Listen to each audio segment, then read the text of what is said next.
Welcome to the Tech Egg. Don't get scrambled. Enjoy the video. In this video, I will explain how to make a JotForm. First, navigate to the JotForm website and either sign up for a new account or log in if you already have one. Once you're in, you'll be presented with options to create a new form.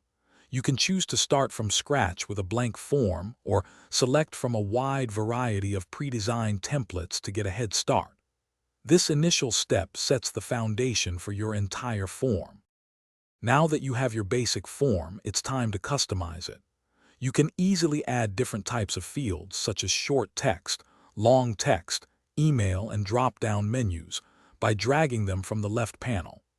Each field has properties you can adjust, like making it a required entry or setting default values.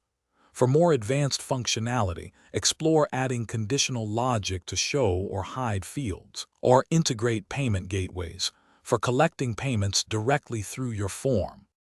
With your fields in place, let's focus on design and publishing. JotForm offers numerous themes and customization options to match your brand or personal style. You can change colors, fonts, and even add your own logo. Once your form looks perfect, it's crucial to test it to ensure all fields and logic work as intended. Finally, publish your form by embedding it on your website, sharing a direct link, or even assigning it to specific users. Beyond the basics, JotForm offers powerful advanced features.